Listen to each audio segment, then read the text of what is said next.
Hi friends, as you can see I'm here today at Desert Memorial Park and I'm at the site entrance. It's an entrance on Vall.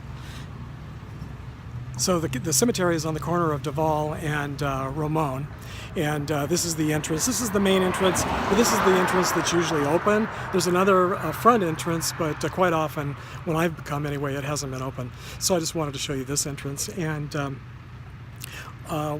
we have lots of famous people buried here, and I'm going to go in today and show you some of those people and so some of those final resting places. So I just wanted to give you an idea of where this is located. So the street behind me there, that's Ramon, and if you go down to the end of the street, make a right, and then you just go all the way to it ends. It takes about 5-10 minutes. You'll be in downtown Palm Springs. It ends right there in downtown Palm Springs. So we're in Cathedral City now, which is right next door to the city of Palm Springs. I'm here at the back of the cemetery, and I'm here to visit the final resting place of Roush. At least I think that's how you pronounce his name. Could be Roush or Roush. Robert Roush. He's the creator and founder of Hillbilly bread. So I'm curious how many of you have heard of Hillbilly bread. I had never heard about it until the first time I came to the cemetery. So I'm going to walk over and show you his grave. I just wanted to show you, if you come through the front gate or the side gate, just come all the way to the back of the cemetery until you see this little entrance here to the back portion of the cemetery. You'll also see the fountain and the flag back there.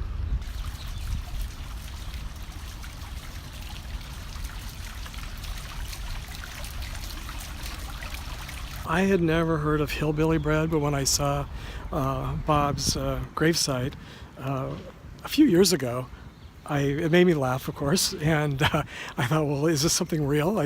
And so I looked it up, and sure enough, it's apparently very popular, very famous, and it's still, I just looked before coming to the cemetery today, and it's still being sold today. So I've yet to have any Hillbilly bread, but it's on my list of things to do.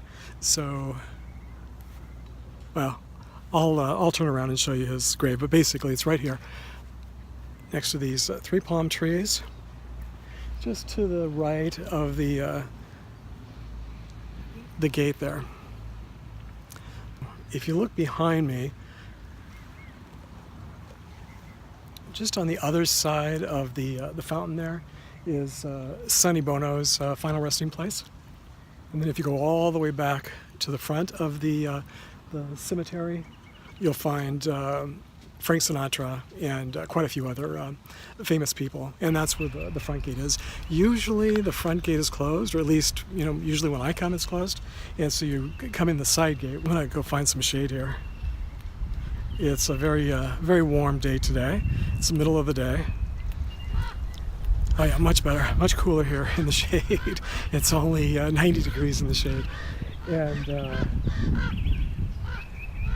so Bob's grave is just right before this tree here.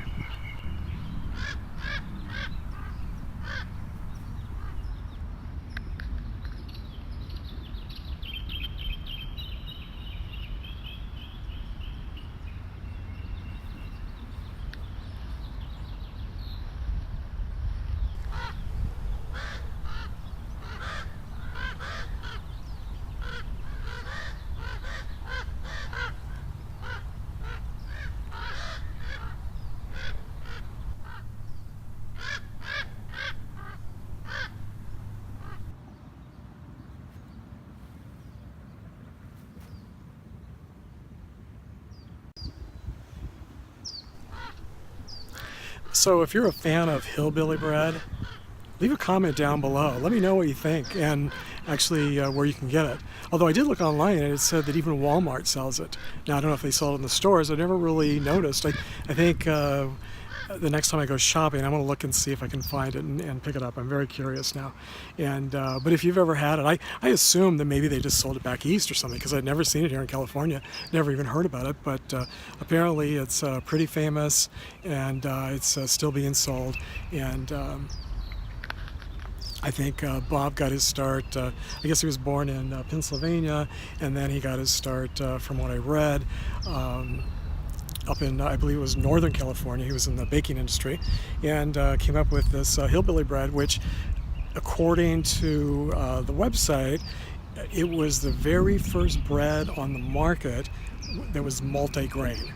So that was, it's pretty interesting to think now there's so many multi-grain breads on the market, but at least according to his website or his wiki page, it says that it was the very first multi-grain bread on the market. So that's quite an accomplishment, and maybe that's why it took a little while. It looks like, from what his grave says, maybe it took a while for it to catch on with people that were used to white bread, Wonder Bread, and now today it's just things are just the opposite, I think. So if you're a fan of Hillbilly bread and Bob Roush, please leave a comment down below. I'd love to hear from you. And if you like this video, give it a thumbs up, share with a friend. And it was also, from what I read, I just assumed that maybe he was from back in the hills somewhere, back east, back in Kentucky or Tennessee. Like my grandparents, they were from the hills of Kentucky and Tennessee, and I think they were called hillbillies, and then they moved to Oklahoma, and they were called back during the Depression Okies, Oklahoma Okies.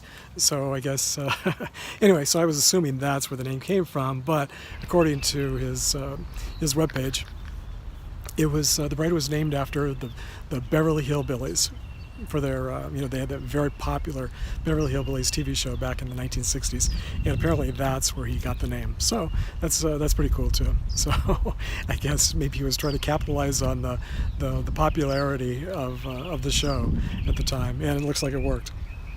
So anyway, if you would like to see future videos like this when I upload them, if you'd like to be notified when I upload future videos like this, don't forget to subscribe. And I hope to see you next time.